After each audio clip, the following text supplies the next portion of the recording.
സംസ്ഥാനത്ത് നിയമസഭാ തെരഞ്ഞെടുപ്പിൽ വോട്ടിംഗ് ശതമാനത്തിൽ വർധനവുണ്ടായി എന്ന കാര്യം പ്രേക്ഷകർക്കറിയാം. അന്തിമ കണക്ക് പ്രകാരം 78.27% പേരാണ് വോട്ട് രേഖപ്പെടുത്തിയിരിക്കുന്നത്.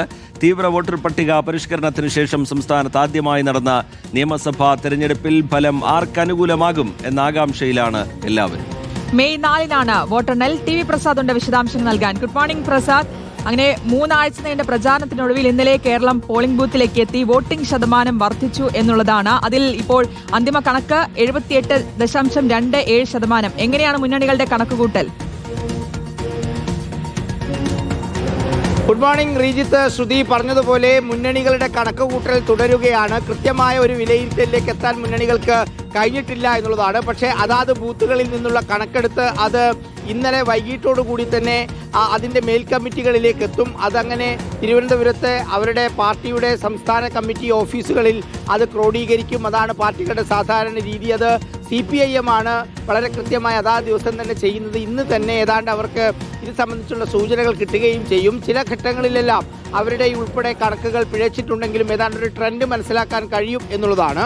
കാരണം പ്രധാനം അവർക്ക് കിട്ടേണ്ട വോട്ടുകൾ ഏതെങ്കിലും പാഴായി പോയിട്ടുണ്ടോ, ഏതെങ്കിലും രീതിയിൽ ബോധപൂർവം വരാതിരുന്നിട്ടുണ്ടോ തുടങ്ങിയ കാര്യങ്ങൾ അതൊരു പ്രത്യേക സൂചനയായി അവർ വിലയിരുത്തുകയും ചെയ്യും. എന്തായാലും ഈ കൂടിയ പോളിംഗ് ശതമാനം മാത്രം വെച്ച് അത് ഒരു പ്രത്യേക വിഭാഗം വിജയിക്കും എന്ന ഒരു നിഗമനത്തിലേക്ക് ഇത്തവണ എത്താൻ കഴിയില്ല. കാരണം നമ്മൾ നേരത്തെ പറഞ്ഞതുപോലെ SIR നടപ്പിലാക്കിയതിന് ശേഷമുള്ള തീവ്ര വോട്ടർ പട്ടിക പരിഷ്കരണം നടപ്പിലാക്കിയതിന് ശേഷമുള്ള ആദ്യ തെരഞ്ഞെടുപ്പാണിത്.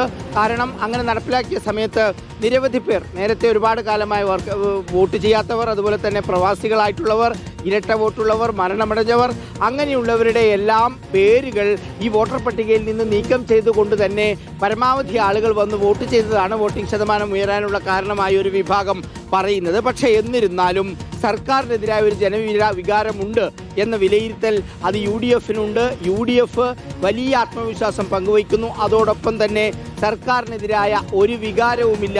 ഈ സർക്കാർ തുടരണം, വികസനം തുടരണം എന്നുള്ളതാണ് പ്രധാനമായും വോട്ടർമാർ ആഗ്രഹിച്ചതെന്ന നിലപാടാണ് CPIM സ്വീകരിക്കുന്നത്. അതോടൊപ്പം തന്നെ ശക്തമായ ത്രികോണ മത്സരം നടന്ന പല മണ്ഡലങ്ങളിലും വിജയിക്കാനുള്ള സാധ്യതയാണ് NDA മുന്നോട്ട് വയ്ക്കുന്നത്. പക്ഷേ മെയ് 4 വരെ കാത്തിരിക്കണം എന്ന് തന്നെയാണ്. അതുവരെ കണക്ക് കൂട്ടിയും കിഴിച്ചും മുന്നണികളും പാർട്ടി പ്രവർത്തകരും നാട്ടുകാരുമെല്ലാം ഇരിക്കും എന്ന് തന്നെയാണ്. എന്തായാലും ഇത്തവണത്തെ നിയമസഭാ തെരഞ്ഞെടുപ്പ് വലിയ ആവേശത്തിലായിരുന്നു. വളരെ കുറച്ച് ദിവസങ്ങൾ മാത്രമാണ് പരസ്യപ്രചാരണത്തിനും മറ്റും ഉണ്ടായതെങ്കിൽ പോലും അതിൻ്റെ എല്ലാം ആവേശം പോളിംഗ് ബൂത്തുകളിൽ ഇന്നലെ പ്രകടമായിരുന്നു. നിയമസഭാ തെരഞ്ഞെടുപ്പ് എത്രത്തോളം വാശിയായിരുന്നു എന്നുള്ളത് രാവിലത്തെ പോളിംഗ് കണ്ടാൽ നമുക്കറിയാം. ചരിത്രത്തിലാദ്യമായി ഉച്ചയോടുകൂടി 50% പോളിംഗ് കഴിഞ്ഞ ഒരു നിയമസഭാ തെരഞ്ഞെടുപ്പായിരുന്നു കഴിഞ്ഞു പോയത് എന്നുള്ളതാണ്. LDFിനെ സംബന്ധിച്ചിടത്തോളവും UDFിനെ സംബന്ധിച്ചിടത്തോളവും NDAയെ സംബന്ധിച്ചിടത്തോളവും നിർണായകമായ ഒരു തെരഞ്ഞെടുപ്പാണ് കഴിഞ്ഞത്.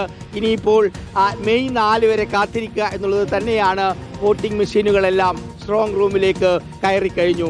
അതാണ് 25 ദിനങ്ങളാണ് ഇനി കാത്തിരിപ്പിന്റെ എന്നുള്ളതാണ്. സാധാരണ ഒരു ട്രെൻഡ് നമ്മൾ എപ്പോഴും കണ്ടു വന്നിരുന്നതും അങ്ങനെയാണ്. ഒരു പോളിംഗ് ശതമാനം ഉയർന്നു കഴിഞ്ഞാൽ ഒരു ട്രെൻഡ് എന്നുള്ള രീതിയിലായിരുന്നു. പക്ഷേ ഇത്തവണ അങ്ങനെ കണക്ക് കൂട്ടാൻ കഴിയില്ല എന്നുള്ളതാണ് മുന്നണികളുടെ ചങ്കിടിപ്പേറ്റുന്നത്. TV പ്രസാദാണ് വിശദാംശങ്ങൾ നൽകുന്നത്.